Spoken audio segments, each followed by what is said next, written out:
വിഷുവം എന്ന് പറയുന്നത് തുലാവിഷുവം, അത് ശരിയാണ്. തുലാവിഷുവം കാരണം സൂര്യന്റെ ഉദയവും അസ്തമയവും തുല്യമായിട്ട് വരുന്ന എന്ന് വെച്ചാൽ ദിനരാത്രങ്ങൾ തുല്യമായിട്ട് വരുന്ന കാലഘട്ടം, അതൊക്കെ പറയുന്നത് ശരിയാണ്. അതൊക്കെ ഞങ്ങളാക്കി. എന്തുകൊണ്ട്? ഞങ്ങളിത് വായിച്ചു നോക്കി ക്ലിയർ ആയിട്ട് അത് മനസ്സിലാക്കി. അതുകൊണ്ട് അത് ശരിയാണ്. അതുകൊണ്ട് ഭൂതവും ഭാവിയും പറയുന്നത് ശരിയല്ല. ആയിക്കോട്ടെ, ശരിയല്ല, മാറ്റിവെക്കാം. ഈ കാർഷികമായിട്ടുള്ള വ്യവസ്ഥയില് ഈ വിഷുവത്തിന് അവര് സുഖമായിട്ടൊരു പേര് വിളിച്ചു, പത്താമുദയം. മേടപ്പത്തും തുലാപത്തും. ഇത് കേരളത്തിന്റെ എന്നല്ല, പ്രകൃതിയിലുള്ള ഗോത്രവർഗം, ഏറ്റവും പ്രകൃതിയായിട്ട് ഏറ്റവും കൂടുതൽ ഇണങ്ങി ജീവിച്ചിട്ടുള്ള വർഗം വളരെ കൃത്യമായിട്ട് മനസ്സിലാക്കി അവര് കാർഷിക വ്യവസ്ഥയെ ഇതിനനുസരിച്ച് ചിട്ടപ്പെടുത്തി. ആലോചിക്കണം. അപ്പൊ ജ്യോതിശാസ്ത്രത്തിന്റെ അന്തസത്ത പ്രകൃതിയിൽ ഉണ്ടാവുന്ന പ്രതിഫലനങ്ങൾ അംഗീകരിക്കാൻ പൂർവ്വകാലഘട്ടത്തിലുള്ള നമ്മുടെ പൂർവികന്മാരായ കൃഷിക്കാര് വ്യവസ്ഥ ചെയ്തു. അത് പാലിച്ചു. അവര് രണ്ട് വിഷുവത്തെയും കൃത്യമായിട്ട് പാലിച്ച് ആഘോഷമാക്കി. ആ തുലാപത്തും പത്താമുദയത്തിന്റെ ഉത്സവം എന്ന് പറയാൻ എമ്മാതിരി എന്താ അത്ര ഗംഭീരാണ്. എല്ലാ ഭാഗങ്ങളിലും ഗംഭീരായിട്ട് നടത്തപ്പെട്ടു. ആ സമയത്ത് കൃഷിയുടെ കാർഷികമായ വ്യവസ്ഥയിൽ ഉണ്ടാവുന്ന ഉന്നതങ്ങളും നീചങ്ങളുമായിട്ടുള്ള കൃഷി ഇടങ്ങള് കൃത്യമായ ഏതെല്ലാം വിത്തുകളെ ഏതെല്ലാം കാലത്ത് ഉൽപ്പാദിപ്പിക്കണം, ഏതെല്ലാം സമയത്ത് വിളയിക്കണം എന്നുള്ള കാര്യങ്ങളൊക്കെ കൃത്യമായിട്ട് പ്ലാറ്റ്ഫോം അനുസരിച്ച് അവരെന്ത് ചെയ്തു, വിളയിച്ചു. അങ്ങനെ ഉണ്ടാവുന്ന സൂക്ഷ്മമായ കാര്യം പ്രകൃതിയുടെ പ്രതിഭാസങ്ങൾക്ക് അത് വിധേയമാണെങ്കിൽ അത് പ്രകൃതിയിൽ മാത്രം നിൽക്കുന്നതല്ല, പ്രകൃതിജന്യമായിട്ടുണ്ടാവുന്ന വിഷയത്തിൽ മുഴുവനും പ്രതിഫലിക്കും എന്നാണ് ജ്യോതിശാസ്ത്രത്തിന്റെ വീക്ഷണത്തിലേക്ക് വന്ന് അതിനേക്കാളും വളരെ ഗൗരവമായിട്ടുള്ള വിഷയമാണ്. വളരെ ഗൗരവമായിട്ട്. കാരണം ഇത് മനസ്സിന്റെ മാനസിക അവസ്ഥയെ പോലും വ്യക്തമായിട്ടും ബാധിക്കും. കേവലം ഈ വിഷുവം എന്ന് പറഞ്ഞ് രണ്ട് വിഷുവം മാത്രമല്ല അത്. ഇപ്പം മനസ്സിലായോ? തുലാദിലേ ലഗ്നസ്ഥേ എന്ന് പറഞ്ഞതിന്റെ തുലാം മുതൽ 6 രാശിയും മേടം മുതൽ 6 രാശിയും ജ്യോതിശാസ്ത്രത്തിന്റെ കൽപ്പനയിൽ എങ്ങനെയാണ് വന്നതെന്ന് ശ്രദ്ധിക്കാം. അതിൽ വരുന്ന സൂക്ഷ്മമായ ഫലമാണ് ഭാവി ഭൂതങ്ങളായിട്ട് രണ്ടർത്ഥങ്ങളായിട്ട് ഇത് വന്നത്. എന്താ ഇതിന്റെ അത്ഭുതം? ഇതിനെ നമ്മൾ തന്നെ എന്ത് ചെയ്യുന്നു?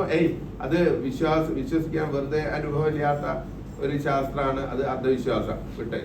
കാരണം അന്വേഷിച്ചു പോവാൻ തരമില്ല, അന്വേഷിച്ചു പോവാൻ മാർഗവും ഇല്ല. അന്വേഷിക്കണേ ഈ പിന്നെ വളരെ AC റൂമിൽ ഇരുന്നാൽ പോരാ, അധ്വാനിക്കണം, പഠിക്കണം. ഈ ശാസ്ത്രത്തെ പഠിക്കാനുള്ള ബുദ്ധി ഇന്നത്തെ ആധുനികമായ സയന്റിസ്റ്റുകൾക്കൊന്നുമില്ല. അത് നമ്മൾക്ക് ഉണ്ടെന്നല്ല, ഉണ്ടായിരുന്ന നമ്മൾക്ക് അത് ഉപയോഗിക്കാൻ അറിഞ്ഞുകൂടാ. അത് വ്യക്തമായിട്ടും നമ്മുടെ പൂർവികന്മാര് നമ്മൾക്ക് വ്യക്തമായിട്ട് കാഴ്ച പെട്ട് തന്നിട്ടുണ്ട്. അത് ആധുനിക ലോകത്തിന് സപ്ലൈ ചെയ്യാൻ നമ്മൾ മാത്രമായിരുന്നു അധികാരികൾ. അവർക്ക് ഒരിക്കലും ഇങ്ങോട്ടേക്ക് വന്നിട്ട് അന്വേഷിക്കാനുള്ള കഴിവില്ല. നമ്മൾ അവർക്ക് പറഞ്ഞു കൊടുക്കുന്നത് അതിനുള്ള കഴിവ് ആർക്കുണ്ടായില്ല, നമുക്കുണ്ടായില്ല. അവിടെയാണ് ജ്യോതിശാസ്ത്രത്തിന്റെ വീക്ഷണത്തിൽ ഉണ്ടാവുന്ന അനുഭവം എങ്ങനെ പ്രകടിപ്പിക്കുന്നു. ഈ ശാസ്ത്രത്തിൽ ഇങ്ങനെ ഗ്രഹങ്ങൾ വന്നു കഴിഞ്ഞാൽ എങ്ങനെയാണ് പ്രകൃതിയിൽ ഇത് ഗുണവും ദോഷമായിട്ട് അനുഭവിക്കുന്നത്, ഇതെങ്ങനെയാ മനുഷ്യനിൽ ഗുണവും ദോഷമായിട്ട് അനുഭവിക്കുന്നത്. ഇത് ലോകത്തിൽ ജനിച്ചിട്ടുള്ള വ്യത്യസ്തങ്ങളായ കാർഷിക ഉൽപ്പന്നങ്ങളിലെ വേരിയേഷൻ ഉണ്ടെങ്കിൽ അതേ ഉൽപ്പന്നങ്ങളായിട്ടുള്ള മനുഷ്യനെ വ്യത്യസ്ത മേഖലയിൽ താമസിക്കുന്നവര്, വ്യത്യസ്ത നക്ഷത്രങ്ങളിൽ ജനിച്ചവര്, രാത്രിയും പകലും ജനിച്ചവര്, വ്യത്യസ്ത സമയങ്ങളിൽ ജനിച്ച ഇവർക്കൊക്കെ വ്യത്യാസം ഉണ്ടാവും എന്ന അതിന്റെ മാനസികമായിട്ടുള്ള തലത്തിലേക്ക് ഇറങ്ങി ചെല്ലുമ്പോഴാണ് ഇതിന്റെ സൂക്ഷ്മത വ്യക്തമായിട്ട് മനസ്സിലാവും. കാര്യം മനസ്സിലായോ? ഈ രണ്ടർത്ഥങ്ങളുടെ അപ്പൊ ഈ അർത്ഥങ്ങളുടെ ശാസ്ത്രീയമായ ഒരു വീക്ഷണത്തിൽ നിന്നുകൊണ്ട് മനസ്സിലാക്കിയാൽ നമുക്ക് പഠിക്കാൻ എന്താണ് എളുപ്പമാണ്, പഠിക്കാൻ എളുപ്പം കിട്ടും. അപ്പോഴാണ് തുലാദി ശൽക്കങ്ങളും മേഷാദി ശൽക്കങ്ങളും ആയിട്ടുണ്ടാവുന്ന ഈ 12 ഭാഗങ്ങളെ വ്യക്തമായിട്ടും എങ്ങനെയാണ് നിരൂപണം ചെയ്യേണ്ടത്? ഇതുകൊണ്ട് ഭൂതഭാവി കാലങ്ങളിൽ ഉണ്ടാവുന്ന ശുഭങ്ങളെയും അശുഭങ്ങളെയും എങ്ങനെ പറയാൻ സാധിക്കും എന്നതും കൂടെ വ്യക്തമായിട്ട് അവിടുന്ന് വരണം. ഇതെന്താണ് തുലാദി ശൽക്കവും മേഷാദി ശൽക്കവും? ആ മേടം മുതൽ 6 രാശിയും തുലാം മുതൽ 6 രാശിയും എന്ന് പറഞ്ഞാൽ അതിന്റെ ഭൂഭ്രമണത്തിൽ ഉണ്ടാവുന്ന വ്യത്യാസത്തെ വ്യക്തമായിട്ട് നമ്മൾ ഉൾക്കൊള്ളണം. അതിന്റെ വിഷയങ്ങൾ മനുഷ്യന്റെ ആഭ്യന്തര അനുഭവങ്ങളിലേക്ക് വ്യക്തമായിട്ട് എത്തിച്ചേരുന്നു. എങ്ങനെ? ശുഭഗ്രഹങ്ങളും പാപഗ്രഹങ്ങളുമായിട്ട് എന്ന് മനസ്സിലാക്കിക്കൊണ്ട് ശ്ലോകം പഠിച്ചു നോക്കുക. അപ്പൊ എളുപ്പമാവും. ഏതൊരു ഗ്രഹം, ഏത് ഗുളികനാവട്ടെ, സൂര്യനാവട്ടെ, കേതു ആവട്ടെ, രാഹു ആവട്ടെ, ചൊവ്വയാവട്ടെ, ശനിയാവട്ടെ, ഈ പാപഗ്രഹങ്ങൾ മുഴുവനായിരുന്നാലും ചന്ദ്രൻ, ബുധൻ, വ്യാഴം, ശുക്രൻ മുതലായിട്ടുള്ള ശുഭഗ്രഹങ്ങൾ ആരായാലും ഇവരാൽ പറയപ്പെടുന്ന, നമ്മൾ പറയപ്പെടാൻ പോകുന്ന, നാളെ മുതൽ പറയാൻ പോകുന്ന കാര്യങ്ങൾ അത് ഭൂതകാലത്തിൽ ഉണ്ടായിട്ടുള്ള ഗുണത്തിന്റെ ഭാവിയാണോ? ശ്രദ്ധിക്കണം, ഞാൻ പറയുന്ന ഒന്നുകൂടെ പറയാം. ഇയാൾക്ക് ഈ വരാൻ പോകുന്ന ഗുണം ഭൂതകാലത്തിലുണ്ടായ ഏത് കർമ്മത്തിന്റെ ഗുണമാണ്. അല്ലാതെ നമ്മൾക്കൊന്നും ഒരു ഗുണവും അനുഭവിക്കില്ല. നമ്മുടെ ഈ ജാതകശാസ്ത്രാവട്ടെ, പ്രശ്നശാസ്ത്രാവട്ടെ ഒരു കാര്യത്തിൽ ഉറച്ചു നിൽക്കുന്നു. എന്താണ്? കർമാർജിതം. പൂർവഭവേ കർമാർജിതം. പൂർവഭവമായ കർമാർജിതമാണ് ഈ പറയുന്ന ശാസ്ത്രം മുഴുവനും. അല്ലാതെ പ്രകൃതിയിൽ ഒരു കാര്യവും സംഭവിക്കില്ല എന്നുള്ള ഉറപ്പിച്ച് പറഞ്ഞു അവര്.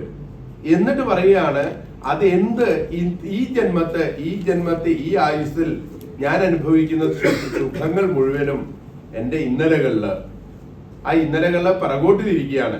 എന്റെ അച്ഛന്റെ കാലത്ത്, എന്റെ അമ്മയുടെ കാലത്ത്, എന്റെ അമ്മയുടെ തറവാട്ടുകാരുടെ ഗുണം കൊണ്ട്, എന്റെ അച്ഛന്റെ തറവാട്ടുകാരുടെ ഗുണം കൊണ്ട് പിറകിലുള്ള ഗുണത്തിന്റെ ഫലങ്ങളാണ് എന്റെ ജാതകത്തിൽ രാജയോഗങ്ങളും സുഖങ്ങളുമായിട്ട് അനുഭവിക്കുന്നത്. എന്നാൽ ആ കാലഘട്ടത്തിൽ അവരാലോ ചെയ്യപ്പെട്ടിട്ടുള്ള ദുരിതങ്ങളും ദുഷ്കർമ്മങ്ങളും എന്റെ ഇന്നലകളില് ഞാൻ ചെയ്ത ദുഷ്കർമ്മങ്ങളും, എങ്ങനെ? മനസ്സുകൊണ്ടോ വാക്കുകൊണ്ടോ ശരീരം കൊണ്ടോ ചെയ്തിട്ടുള്ള ദുഷ്കർമ്മങ്ങളാണ് സംഭവിച്ചത് എന്ന് പറയാം.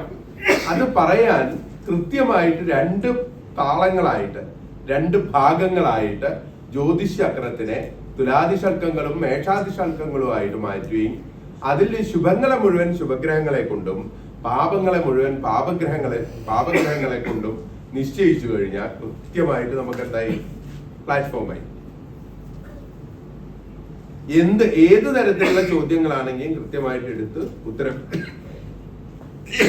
കൊടുക്കാൻ നമുക്ക് സാധ്യമാവും. വ്യക്തമായോ അത്?